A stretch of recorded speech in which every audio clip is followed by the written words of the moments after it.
Okay, class, good morning. Good morning, sir. Okay, you may now take your seat. So, before we proceed to our lesson, who wants to lead the prayer? Okay, go on, Rina. Dear God, thank you for this wonderful day.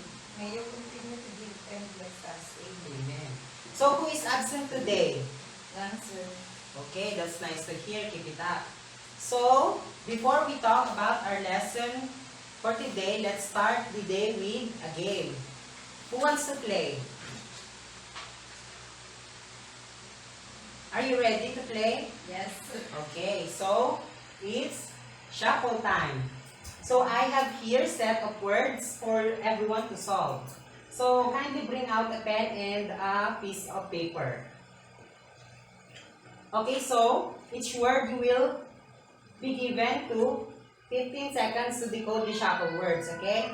Yes. So right after you answered, we will reveal the correct answer. So are you ready? Yes, sir. Okay, so first,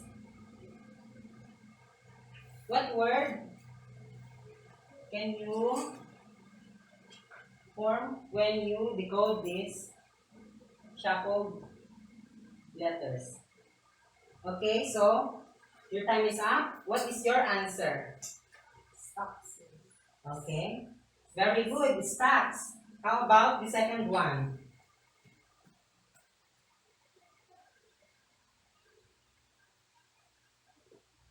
Okay, your time is up. What is your answer? Chicken stop. Exactly, very good. Chicken stock. Okay, how about this one?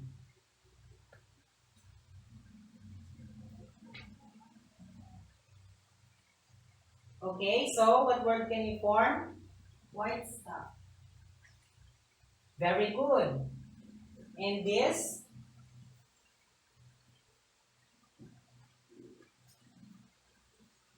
Okay, what's your answer? Brown stop. Let's see. Very good. And lastly, any guess? Yes, what is your answer, Rima? Fish stop. Exactly. So, good job, everyone. So these words have something to do with our lesson for today. What do you think is our lesson for today? Yes, Rima? All about stop, sir. Very good. So our lesson for today is all about stacks. So have you tried cooking menu items which use stacks as a base of it? Yes, sir. Okay, so what menu items have you tried cooking with it then? Sopas with stop, sir. Very good, exactly. So stacks. What is stack? Kindly read, Rima. Stocks are among the most basic preparations found in professional kitchen. They are referred to in French as funds, Fun de cuisine. cuisine, or the foundation of cooking. Yes, so stocks are basically from leftover parts of the meat, poultry, seafood, or vegetables that you have used in cooking menu items. Okay, so kindly read It is a flavorful liquid prepared by simmering meaty bones from meat or poultry, seafood, and vegetables in water with aromatics and seasoning. Their flavor, aroma, color, and body and nutritive value are extracted. yes, thank you, Rima. So it is very flavorful. It explains why sopas taste good and aromatic, and also how long is flavorful because of its stock. Yes.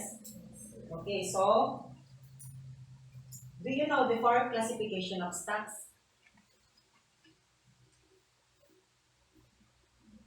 Any guess?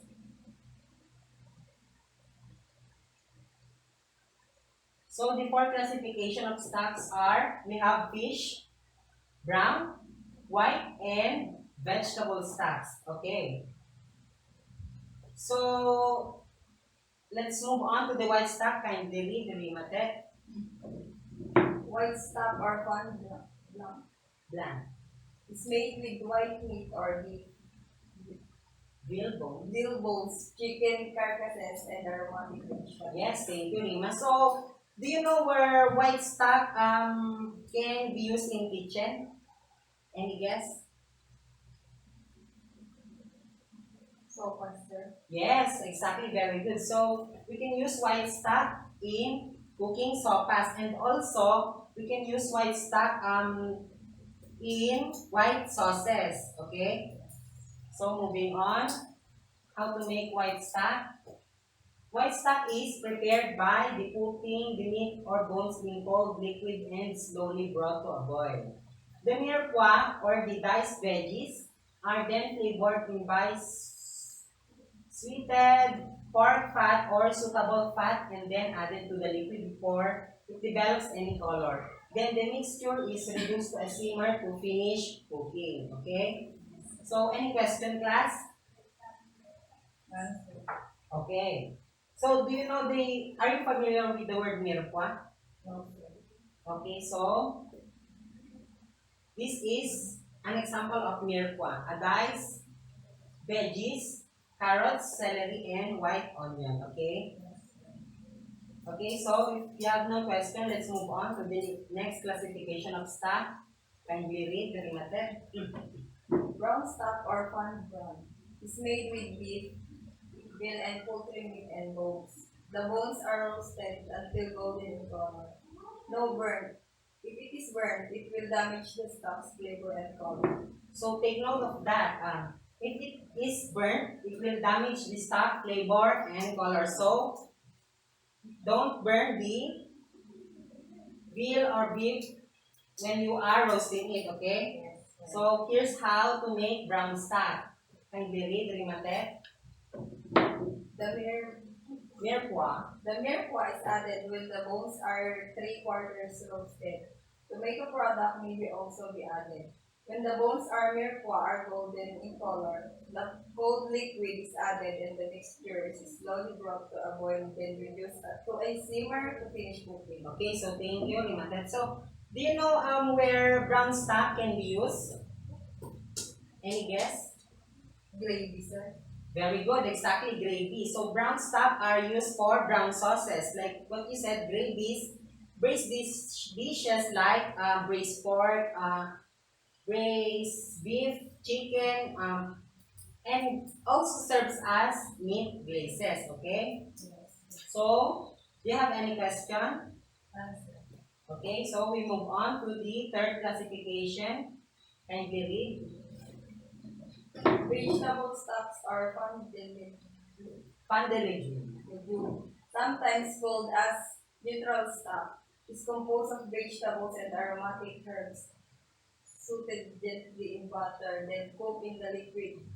Often the less desirable parts of the vegetable, such as carrot skin and celery ends, are used for preparing this stock as they will not be eaten. Yes, thank you. So, that. So, vegetable stocks is made out of vegetable leftovers. So, as you can see, it is made from the carrot skin and celery ends. Okay, so, why do you think it is? Okay, so, moving on, kindly read again. This type of stock is gaining popularity in the culinary world. It used generally in vegetarian cooking and broth use, and is often used as a replacement for bouillon and other meat stock like chicken stock. Yes, so I have a question for you. So, why do you think it is gaining popularity in the culinary world? Anyone? Yes, Timate?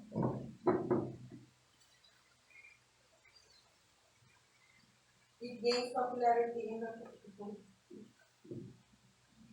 it saves them financially and boosts taste of the food they serve. Exactly, very good. So, not only that, it makes a certain food taste better, but they also utilize all the ingredients with which lessens footprint in the nature. Okay?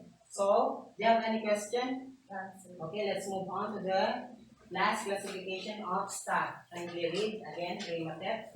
Fish stock or Fumé de poisson. Fumé diffusion is basically made from fish bones and trimmings left over after fillet. Yeah, so fish stock is categorized separately from the other basic stocks because of its limited usage. So, yeah.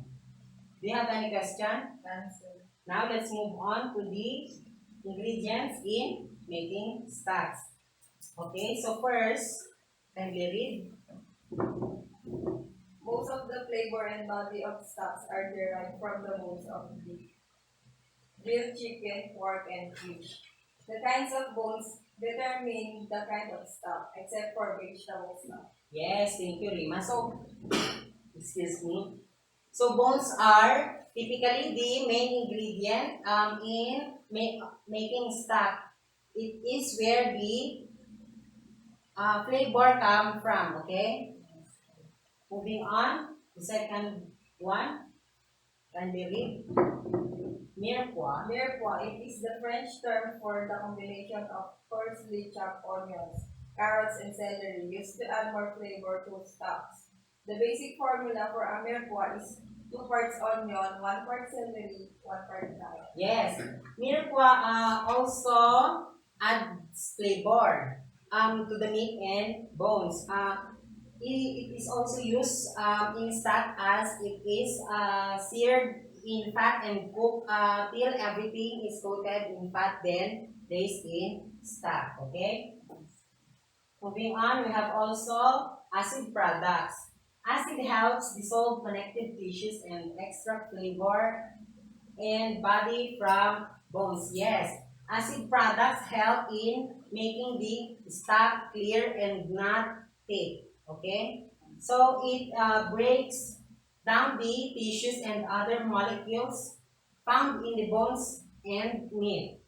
To even further the flavor of the stock. Okay, so lastly, kindly read.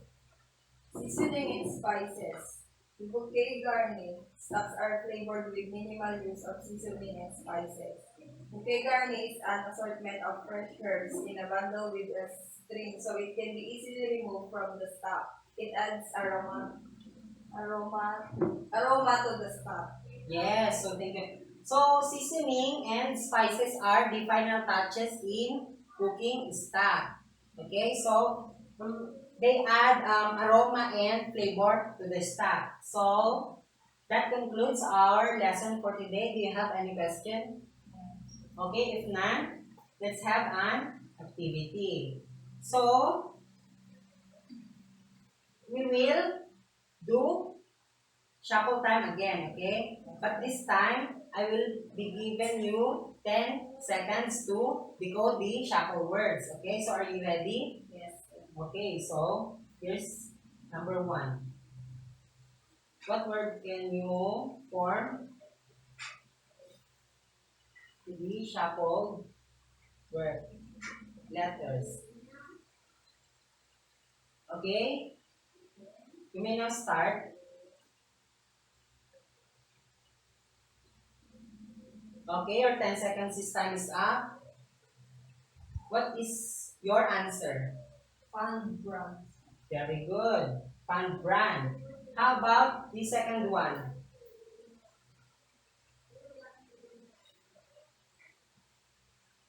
Okay, are you done? Let's move on to the third one.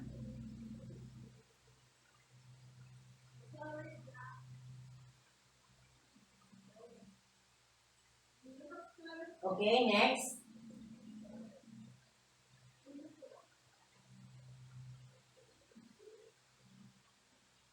And lastly,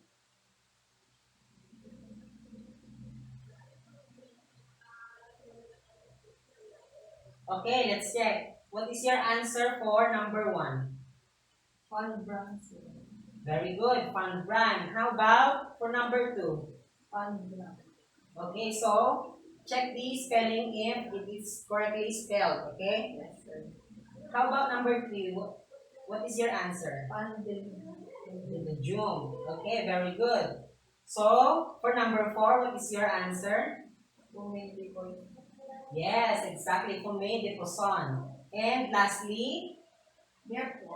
Very good. So, kindly bring out a 1/4 sheet of paper and try to answer the following, okay? Answer only.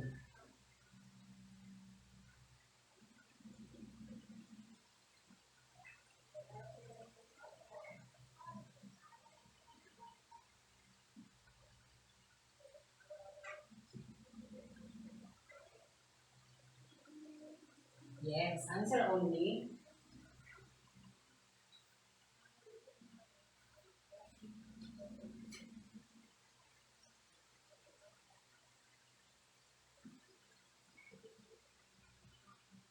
Okay, are you done? Yes, sir. Okay, let's now check. What is your answer for number one? Kindly read and answer. Noted. What do you call the liquid in which meat, fish, and sometimes vegetables are made food? What is your answer? Stock, sir. Very good. So how about number two? Which of the following stocks uses whalebone as its main ingredient? What is your answer? White stock, sir. White stock. Uh-huh. Exactly, very good. How about the third one? What kind of stock uses fish as a main ingredient? Yes, what is your answer? Fish stock, sir. Letter B. Okay, very good. How about number four? What stocks uses chicken bone as its main ingredient? Yes. Chicken, this chicken stock, sir. Mm-hmm.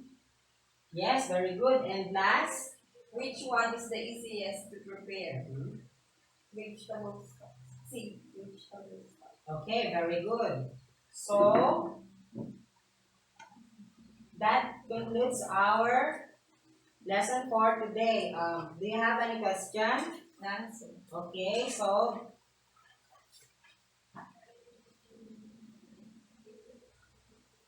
for your assignment,